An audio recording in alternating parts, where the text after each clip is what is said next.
नमस्कार, खास खबर में आपका स्वागत है। मैं हूं सुधांशु सारस्वत। मुद्दा बहुत अहम है। सरकारें आम जनता की भलाई का दावा करती हैं और दावे किए जाते हैं कि हम जनता को हर संभव राहत पहुंचाएंगे, चाहे वो किसी भी क्षेत्र से जुड़ी हुई हो। अब प्रदेश की योजना है मुफ्त दवा योजना, जिसका दावा है कि हर मरीज तक, हर व्यक्ति तक मुफ्त दवा पहुंचेगी, जिससे एक बड़ी राहत मिलेगी और मरीज लाभान्वित होंगे। लेकिन असलियत कुछ और ही नजर आती है। असलियत यह है कि मुफ्त दवा उन तक पहुंच ही नहीं पाती। इस पूरे मामले पर हम चर्चा करेंगे और जानेंगे कि आखिर इतनी खामियां क्यों हैं। लेकिन उससे पहले एक रिपोर्ट देखते हैं।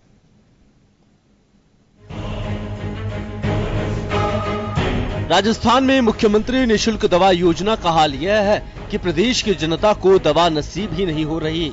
साल 2018 में जिस मुफ्त दवा योजना में सरकार ने पूरे साल 320 करोड़ रुपए खर्च कर पाई, वहीं साल 2018 में इसका बजट बढ़ाकर लगभग 2 गुना यानी 630 करोड़ रुपए का कर दिया गया।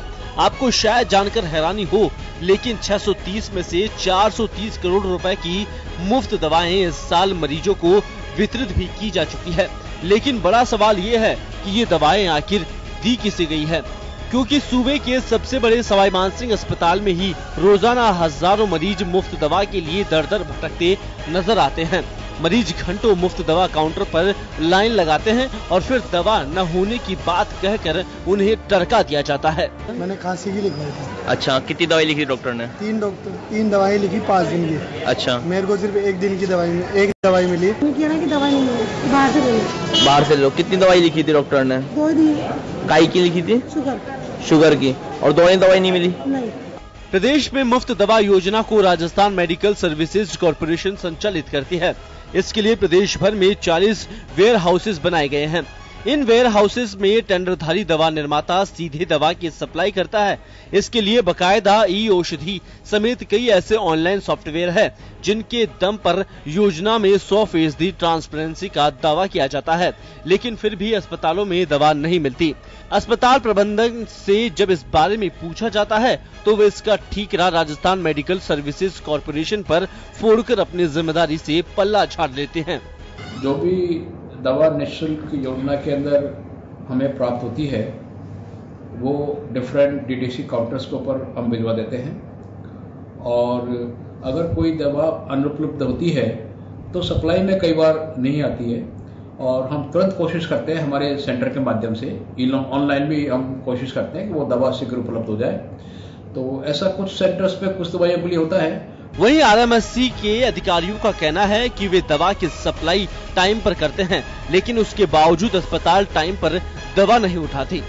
तो इस तरह की जो खामियां हैं, इस तरह की कमियां हैं, वो अनेक जगह पर मिलना स्वाभाविक है और इसमें निरंतर सुधार ही किया जा सकता है। और विभाग भी अगर इस तरह की कोई गलती, कोई कमजोरी, कोई खामी इस तरह की रहती है तो विभाग उस पर कार्रवाई करता है। यह योजना आम जनता के हित के लिए बनाई गई थी, लेकिन इसको भी लापरवाही और घपलेबाजी की भेंट चढ़ा दिया गया। विभाग एक दूसरे पर ठीकरा फोड़ रहे हैं, लेकिन भुगत प्रदेश की आम जनता रही है और इस जनता की सुध लेने वाला कोई नजर नहीं आ रहा। सुदर्शन शेखावत, जन टीवी न्यूज, जयपुर।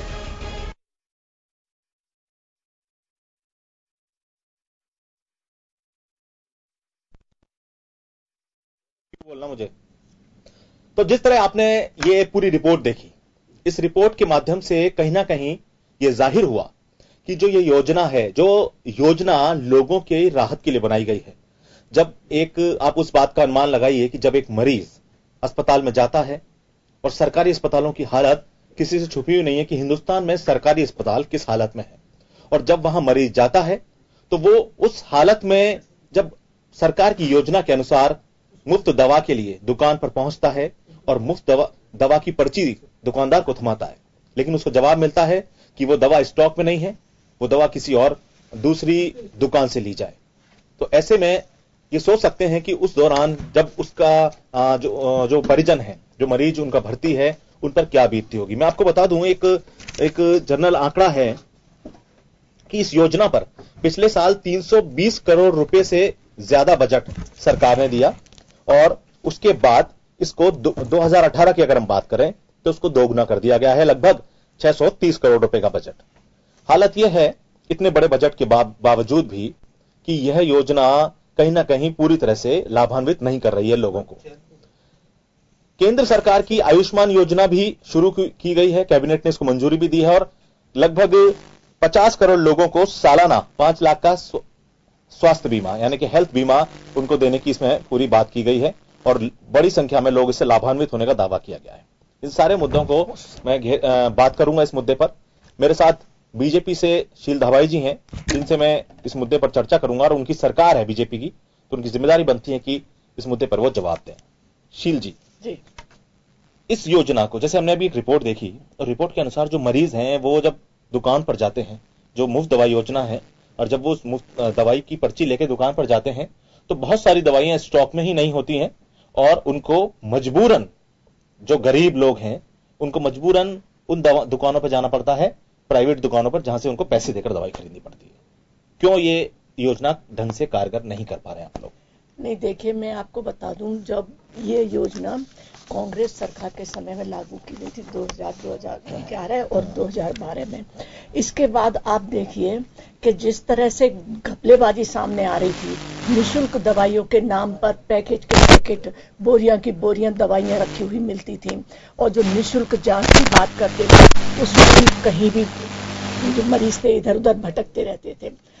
लेकिन उसके बाद में जब भारतीय जनता पार्टी की सरकार आई तो उन्होंने, मैं आपको एक थोड़े से डेटा बता देती हूँ कि 2011 में ये जो था कि कुल 1129 करोड़ रुपए खर्च किए गए थे, जो 2000 हमारे 17 और 18 में 424 करोड़ रुपए की खरीद की गई है। 2011 और 12 में 16 करोड़ 19 लाख लोगों को निःशुल्क दवाई दी गई थी, जो हमारी सरकार में 89 लाख निःशुल्क 27 करोड़ 89 लाख निःशुल्क दवाइयों का वितरण किया गया। इसके अलावा प्रतिदिन 2.5 लाख लोगों को निःशुल्क दवाई जो है वितरित की जा रही है, बिल्कुल हमारे यहाँ पर दी जा रही है। और जो मुख्यमंत्री निःशुल्क दवाई योजना है उसके तहत जो हमारे केंद्र हैं उनमें भी मैं आपको उसका भी डाटा दे सकती हूँ कि कहां पर कितनी है। इसमें जो जयपुर जिले के जितने 30 प्राथमिक स्वास्थ्य केंद्र में उन पर मिल रही है। अच्छा, ये है जो है हमारे 591 जो औषधि भंडार है उन पर ये दवाइयां मिल रही हैं। ओपीडी में 50% हो चुका है और ये है 15 अक्टूबर से 2013 से जो निःशुल्क योजना थी उनमें अब तक 3775167 रोगी लाभान्वित हो चुके हैं। आपने एक आंकड़े जो दिए हैं जी, ये अलग अलग सूचनाओं से एकत्रित हम जब आंकड़े एक बनते हैं आंकड़े, लेकिन आप एक चीज देखिए, जब हम लोग जब वास्तविक रूप से जब इस बारे में पड़ताल की हम लोगों ने, तो जो वहां मरीज थे, मौजूद मरीज थे उस जगह जो अस्पताल में मौजूद है मरीज, उस वक्त अगर उनको दवा नहीं मिल रही है और उनको प्राइवेट दुकान से जाके दवा खरीदनी पड़ रही है, तो ये किसका दोष है? उस वक्त जो मौजूद जो भी वहां पे स्टॉकर हैं या जो भी जिसने भी जो भी स्टॉक करने की जिम्मेदारी है उनका दोष है। आप विडंबना ये देखिए कि जब अस्पताल वालों से पूछते हैं तो अस्पताल कहते हैं कि हमें राजस्थान मेडिकल सर्विस कॉर्पोरेशन, जिसके जिम्मे ये पूरी जिम्मेदारी है, वो दवाई सप्लाई नहीं करते। और वो कहते हैं, जो राजस्थान मेडिकल सर्विस कॉर्पोरेशन के लोग हैं वो कह रहे हैं कि अस्पताल हमसे दवाई लेता ही नहीं है। अब आप यहां देखिए, यहां कितना कॉन्ट्रडिक्शन हो रहा है कि, लेकिन ये जो यहां परेशानियां हैं इनको दूर कौन करेगा? नहीं, देखिए सरकार टाइम टू टाइम जितने भी जो दवा विक्रेता हैं उनकी भी जांच करती रही है, क्योंकि कई बार उनमें भी ऐसे फर्जी सर्टिफिकेट लेकर के जो दवाई वितरित करने की बात सामने आई थी वो भी है। और लगातार सैंपल भी लेती रही है सरकार। क्या अब मैं आपको सैंपल्स का भी बता दूं, ये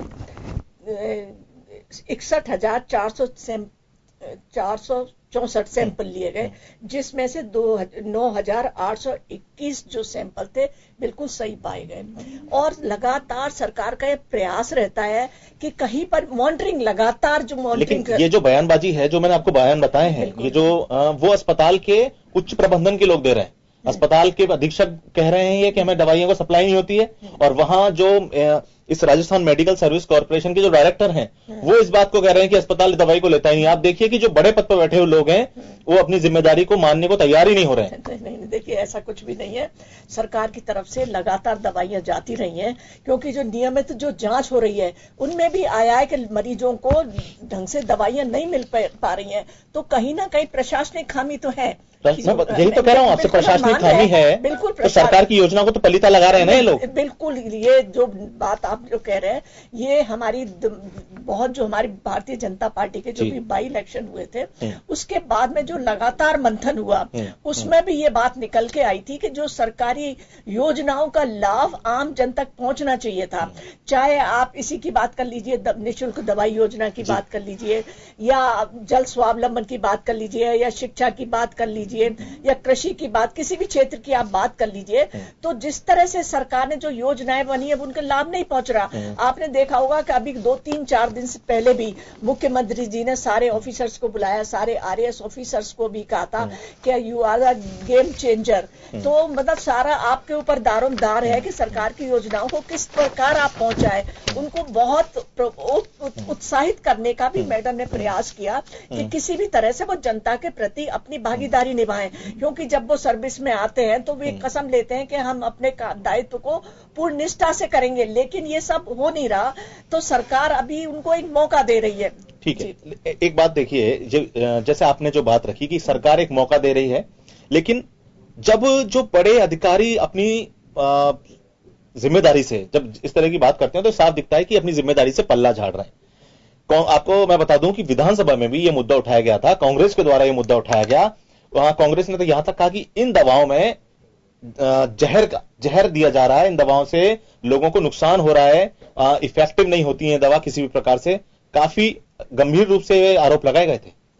नहीं, देखिए मैंने बताया ना कि हमारी सरकार लगातार सैंपल ले रही है और जिसमें जो सैंपल सही पाए गए हैं उनको ही मार्केट में उतार रही है। अब कांग्रेस तो की आदत है आरोप लगाने की, लेकिन हकीकत यही है कि सरकार हर कहना चाहिए कि छोटी सी छोटी जगह पर भी मॉनिटरिंग करने का प्रयास कर रही है। और जनता ने हमें जो वेकअप कॉल दिया है उसका मतलब यही है कि हमें बहुत गहराई से जांच करनी है, छानबीन करनी है कि किस स्तर पर जो प्रशासनिक अधिकारी हैं जो जनता को दिए गए लाभों को उन तक नहीं पहुंचा रही है। और अब आगे तो ये भी होने वाला है कि अगर कोई कर्मचारी अनियमितता करने में या अपने कार्य में क्रियान्वित करने में सफल नहीं होता तो उसको भी चेंज किया जाएगा। और अभी भी बहुत प्रशासनिक फेर बहुत भारी तादाद में हुए हैं और आगे भी इसी प्रकार से ये सब मॉनिटरिंग के तहत किया जाएगा। मेरे साथ इस मुद्दे पर कांग्रेस से कृष्ण कुमार हरिद्वाल जी जुड़ गए हैं और मैं सीधे उनका रुख करूंगा और उनसे जानना चाहूंगा, कृष्ण कुमार जी, सर ये जो मुफ्त दवा योजना है इसमें ऐसी खामियां भी सामने आ रही हैं कि लोगों को मुफ्त दवा नहीं मिल पाती है और वो प्राइवेट दुकान पर जाते हैं जहां से उनको खरीदनी पड़ती है दवा। जो बड़े अधिकारी हैं, जो अस्पताल अधीक्षक हैं या जो राजस्थान मेडिकल सर्विस कॉर्पोरेशन के जो अधिकारी हैं, वो एक दूसरे पर पल्ला झाड़ने में लगे हैं कि हमारे पास स्टॉक है, अस्पताल नहीं लेता, अस्पताल कहता है कि हमें स्टॉक से दवाई सप्लाई ही नहीं होती है। आप क्या कहना चाहेंगे? भाई देखो, सरकार के जो नुमाइंदे हैं और जो प्रशासनिक नुमाइंदे हैं वो दवा कंपनियों के द्वारा खेले जा रहे हैं जी। दवा कंपनियों के एजेंट के रूप में काम कर रहे हैं और हालत ये हो गई है कि राजस्थान का कोई भी अस्पताल, कोई भी डिस्पेंसरी, कोई भी मेडिकल सुविधा, चाहे वो जांच की हो, चाहे वो दवा की हो, किसी प्रकार से भी किसी को फायदा मिलने के चांस नजर नहीं आते जी। आप जो मुफ्त दवा योजना के तहत जाके कोई किसी से बात करता है तो उससे जवाब मिलता है कि दवा स्टॉक में नहीं है। जब कोई आरटीआई वाला या कोई समाज सेवी जाके पूछता है जो दवा सप्लाई करने वालों को, तो वो कहते हैं कि दवा है, कोई लेता नहीं। ये जो दवा नहीं लेने का कारण और दवा मिलने का कारण और दवा जो ईमानदारी से गरीब आदमी उसको नहीं मिलने का कारण ये है कि वहां पे एजेंट तय हो चुके हैं। एजेंटों ने ये बना लिया है कि ये दवा नहीं मिलेगी तो मजबूरन उसको बाहर जाके मेडिकल स्टोर से और जी। इस बात को लेकर बहुत जद्दोजहद हुई। लोग ये भी कह रहे हैं कि इसके पीछे किसका हाथ है, किसका हाथ नहीं है। अब अस्पताल में इनके प्रशासन की, जैसे कि मैडम ने कहा, प्रशासन को चौक चौबंद कर दिया गया। वो चौक चौबंद की व्यवस्था तो उस वक्त ही मालूम चल गई थी जबकि राजस्थान के गवर्नर की रिपोर्ट में भी संदेह हो गया, उस बात को उन्होंने बहुत अच्छी तरह से दबा दिया। लेकिन दिल्ली की रिपोर्ट और यहाँ की रिपोर्ट में बहुत फर्क था। मैं समझता हूं ऐसे वक्त पे किसी प्रकार से कोई ये नहीं कह सकता कि आम आदमी सुरक्षित है। आम आदमी को गरीबी की दवा नहीं मिल रही, गरीबी की दवा मिल भी रही है तो प्राइवेट डॉक्टरों के पास जा रही है और आम आदमी बहुत परेशान है। मैं तो ये कहना चाहूँ इस मुफ्त दवा योजना के अंदर सरकार पूरी तरह विफल है और इसमें प्रशासन का भी बराबर का है। जी बिल्कुल, मैं आपकी बात का जवाब शील जी से लूंगा थोड़ी देर में, लेकिन अभी हमारे साथ वरिष्ठ पत्रकार श्याम सुंदर जी जुड़ चुके हैं और मैं सीधे उनका रुख करूंगा। श्याम जी, ये जिस तरह का जो लोगों को परेशानी का सामना करना पड़ रहा है, सरकार अपना एक पक्ष देती है कि प्रशासनिक कुछ ढील हो सकती है, लेकिन जो आंकड़ों में पेश किया जाता है कि बहुत लोगों को फायदा हुआ है और बहुत ज्यादा लोग अभी इससे लाभान्वित हो रहे हैं, लेकिन असल में ऐसा हो रहा है कि जब वो पर्ची लेके उस दुकान पर जा रहे हैं तो स्टॉक नहीं है और स्टॉक नहीं होने की वजह से वो दवाएं उनको प्राइवेट जो डीलर हैं, जो प्राइवेट दुकान है, वहां से खरीदनी पड़ रही है। सुधांशु जी, कुछ दवाइयों के ऊपर प्रतिबंधित लगाए हैं जी। सरकार ने बजट तो 1100 करोड़ का दिया है, लेकिन दवाइयां मिले इसकी सुनिश्चितता करने के लिए प्रतिपक्ष को भी थोड़ा सा सजग तो होना पड़ेगा। जहां नहीं हो रही है उसके ऊपर उजागर करके विधानसभा चली थी तो विधानसभा में आपके विधायकों ने कुछ बोला नहीं, वहां पर बाकायदा कहना चाहिए कि आपकी दवा योजना आपने बजट तो बढ़ाया, बजट बढ़ा करके किसको दिया, कैसे स्थिति है, कौन कौन सी दवाइयां कहाँ पर है, उसको साफ लिखा हुआ है कि आपको बाहर अंकित करना पड़ेगा कि आपके स्टोर, आपके जो हॉस्पिटल में कौन कौन सी दवाइयां उपलब्ध है, ये आपको एक प्रदर्शित करना पड़ेगा। शायद अस्पताल कोई प्रदर्शित करता नहीं है, तो इसके लिए आपको सरकार के शासन में जो बैठे लोग हैं, कलेक्टर्स की जिम्मेदारी बनती है या विधायक जो आपके वहाँ के प्रतिनिधि है वो जाके चेक कर सकता है, लेकिन करता नहीं, अपनी जिम्मेदारियों की पूर्ति नहीं कर पाती। अब गरीब व्यक्ति को भामाशाह कार्ड तो उपलब्ध करा दिया आपने, लेकिन कार्ड के माध्यम से उसको सुविधा मिल रही नहीं मिल रही, क्योंकि उसमें कुछ हॉस्पिटल की कटौती जो की 2 साल के लिए अनुबंध तो कर लिया, 856 करोड़ 800 कुछ करोड़ रुपए आपने पहले ही दे दिए, लेकिन आप सरकार में रहोगे 2018 तक, तो 2019 तक का समझौता क्यों करते हो? एक प्रश्न चिन्ह यहाँ पे भी लगता है कि आप प्रश्न 2 साल का आप करते हैं, जबकि आपको अधिकार था 2018 तक का करने का, आपने किया 2019 तक का, और आपने अस्पताल में कुछ स्पेशलाइजेशन करके उन अस्पतालों को कटौती कर दी जो कि आप वहां पर ग्रामीण क्षेत्र में व्यक्ति जाएगा तो उसको एक हास्यास्पद स्थिति में आपको बताता हूं कि जब हम लोगों ने रिपोर्ट की कि भाई आखिर वास्तव में स्थिति क्या है, क्या लोगों को दवाई मिल रही है, तो जब अस्पताल में हमने इस बात के बारे में जानकारी लेनी चाहिए तो अस्पताल के जो आला प्रबंधक हैं, जो अधीक्षक हैं अग्रवाल साहब, वो ये कहते हैं कि हमें जो स्टॉक है, जहां से राजस्थान मेडिकल सर्विस कॉर्पोरेशन जो इसका पूरा देखता है, जिम्मेदारी देखता है, वहां से हमको स्टॉक ही नहीं मिलता, इस कारण से हमारे पास दवाई नहीं होती है। और जब राजस्थान मेडिकल सर्विस कॉर्पोरेशन में हम इस बात को रखते हैं तो वो इस बात का जिम्मेदारी जो पल्ला है झाड़ के अस्पताल पर डाल देते हैं कि अस्पताल प्रबंधन हमसे दवाई लेता ही नहीं है समय पर। तो आप देखिए कि उच्च पदों पर बैठे हुए लोगों का ये बयानबाजी कितनी गंभीरता दर्शाती है इस योजना के प्रति। वही मैं कह रहा हूँ, आम व्यक्ति किसके पास जाके शिकायत करे? जब आपका हॉस्पिटल का सुप्रेंट अगर ये कहता है कि हमको दवाई नहीं देता, क्योंकि सरकारी कंपनी ही दवाई का वितरण करेगी, उससे खरीदना है तो बात सही है, क्योंकि कमीशनबाजी खत्म करने के लिए ये प्रेरणा शुरू की थी, उसमें तो कोई गलत नहीं है, लेकिन आप दवाइयों को समय पर उपलब्ध कराने का अधिकार पहली बात तो आप डिमांड भेजेंगे और डिमांड भेजने के बाद आप उसकी पूर्ति हो रही है नहीं हो रही है, ये सब चीजें आपको अस्पताल प्रबंधन को करनी है। आम व्यक्ति तो जब गरीब बीमार होगा तो जाएगा वो, और उसको इलाज के लिए देना पड़ेगा आपको। आप भामाशाह कार्ड बना तो दिया आपने, भामाशाह कार्ड का उपयोग वो किस हद तक मिल पा रहा है, उसको सुविधाएं, ये सारी जिम्मेदारी कह तो दिया आपने 3 लाख तक का आपको इलाज फ्री मिलेगा, लेकिन बहुत सारे अस्पताल क्योंकि भुगतान नहीं कर पा रही सरकार, उसके कारण हॉस्पिटल आपके भामाशाह कार्ड को एक्सेप्ट नहीं कर रहे। ये बात सही हो गई, बीच में कह दिया कि आपको जब 6 महीने से आप भुगतान ही नहीं करोगे तो अस्पताल आपका क्यों करेगा आपका इलाज? तो ये तो एक सरकार, ये भी लापरवाही तो है सरकार की, जब भुगतान नहीं मिल रहा है उनको और एक कार्ड दे दिया तो गरीब आदमी तो उसमें डिलेमा में आ जाएगा, उसको समझ भी नहीं आएगा कि वो क्या करे। गरीब आदमी तो इलाज नहीं मिलेगा, मरेगा वो, बस सबसे बड़ी बात है। उसके पास उसके पास क्योंकि आप वो धन इतना है नहीं कि वो प्राइवेट अस्पताल में जाके अपना इलाज करा सके, और उस इलाज कराने के लिए यदि उसके पास भामाशाह कार्ड है, उसका उपयोग इसलिए नहीं कर पा रहा है कि हॉस्पिटल को पैसा नहीं मिल रहा, तो पैसा नहीं मिलेगा तो अस्पताल इलाज नहीं कर रहा। ये बीच में बात भी आई थी और जब विधानसभा में इसकी चर्चा भी हुई थी और बाकायदा सामने आई थी बातें कि आप आखिर ऐसा मैनेजमेंट क्यों नहीं कर रहे सही तरीके से? आपका प्रशासनिक दृष्टि से जो कसावट होनी चाहिए नहीं हो पा रही। तो ये सारी चीजों को लेकर के गरीब व्यक्ति के इलाज के लिए जो इंतजाम करने की बात गवर्नमेंट करती है, गवर्नमेंट ने किया अच्छा, लेकिन उसका परिणाम नहीं मिल रहा गरीब को, तो उसका व्यवस्थाओं को प्रशंसनीय लगना स्वाभाविक चीज हो जाती है। तो इसके लिए हम जनप्रतिनिधि या जो भी लोग हैं, जैसे आपने स्टिंग ऑपरेशन करके दिखाने का प्रयास किया, तो निश्चित रूप से कुछ सुधार आएगा कि शासन में बैठे लोगों को कुछ तो दिखेगा कि भाई हकीकत क्या है, हकीकत सामने कैसे आए।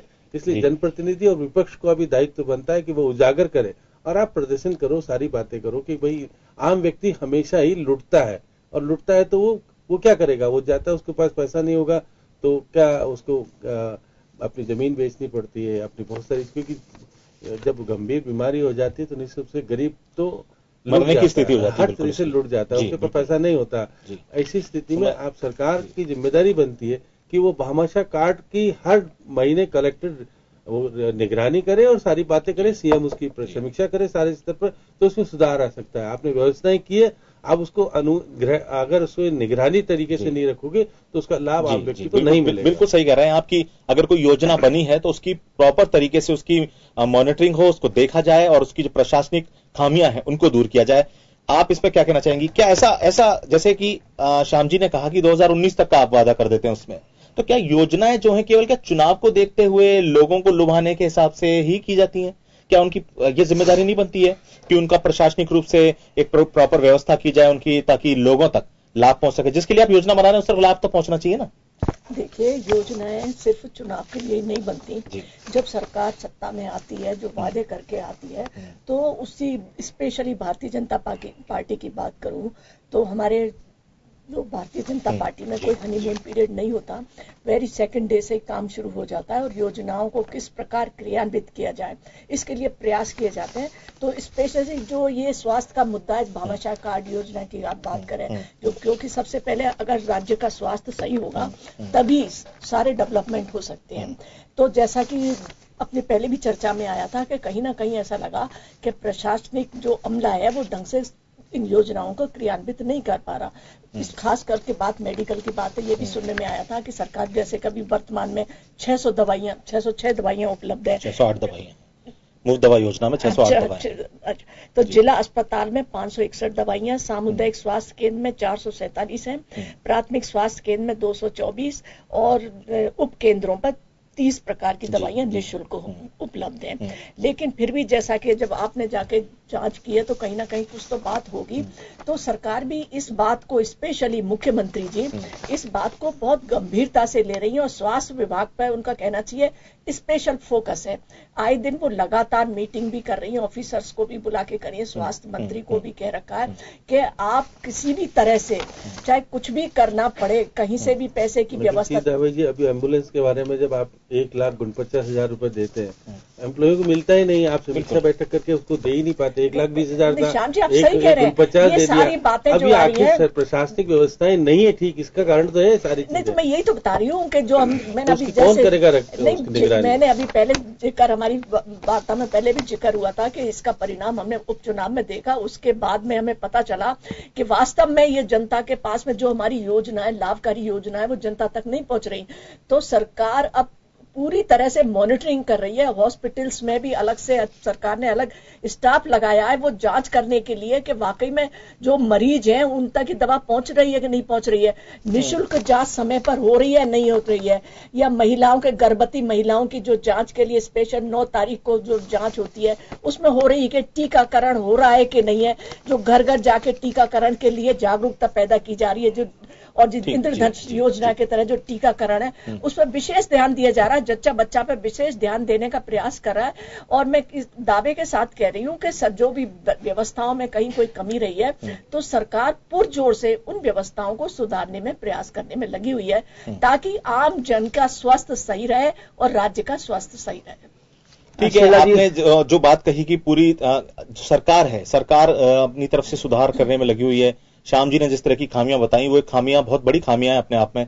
कृष्ण कुमार जी से मैं उनका पक्ष लेना चाहूंगा कि हर बात को, ये होता क्या है कि अक्सर कांग्रेस में योजना शुरू की गई थी, फिर ऐसे हुआ, फिर उसकी ये परिणति हुई। देखिए अभी मैडम ने एक बहुत बड़ी ये कहा था कि जो भी प्रेग्नेंट लेडी है जिसके बच्चा होता है उसको 2 साल की सुविधा दी जाएगी नौकरी में, कभी भी वो अपने बच्चों के लिए, अपने बच्चों के करियर के लिए उसको इस्तेमाल कर सकती है। मैं मैडम से पूछना चाहता हूँ, क्या उसकी क्रियान्वित हुई? क्या एक आदमी को उसका फायदा मिला? क्या एक महिला को उसका फायदा मिला? उसके लिए वो व्यवस्था निकाला। आप सुनिए, उसकी व्यवस्था आप सुनिए से चालू होगा। उसके लिए मैं इसलिए बता रहा हूँ, देखिए लगातार जांच हो रही है कि जांच हो रही मैडम। और आप उपचुनाव बात कर रहे हैं, उपचुनाव के बाद ये एम्बुलेंस का मामला हुआ, एम्बुलेंस का मामला क्या हुआ? आंगनबाड़ी कार्यकर्ता जो जा रही है वो सारी क्या कर रही है? आंगनबाड़ी कार्यकर्ताओं का तो काम आजकल शहर में मैडम, शहर में धरने प्रदर्शन में गुजर रहा है टाइम। मैं इसमें इतनी ज्यादा कॉन्ट्रडिक्शन में नहीं जाना चाहूंगा कि अब आंगनबाड़ी कार्य, क्योंकि हमारा जो मुद्दा है वो स्वास्थ्य को जुड़ा हुआ है, आम आदमी जुड़ा हुआ है, और स्वास्थ्य को लेकर यह है कि सरकार द्वारा जो भी दवा की या जो भी योजना के बारे में बताती है, जनता का विश्वास उससे उठ चुका है। उसके परिणाम स्वरूप एम्बुलेंस की सुविधा नहीं, दवा की सुविधा नहीं। आपके स्टिंग ऑपरेशन के बाद भी मुझे बताएं शीला जी की कितने लोगों पे कार्रवाई, और कार्रवाई नहीं होगी तो उसको स्टिंग ऑपरेशन करने का या किसी को दबाव का मतलब नहीं होगा। मैं इसी जो मुद्दा हम लोग कर रहे हैं, इस मुद्दे में सबसे बड़ी बात है कि लोगों को राहत मिलनी चाहिए। सरकार को समझना होगा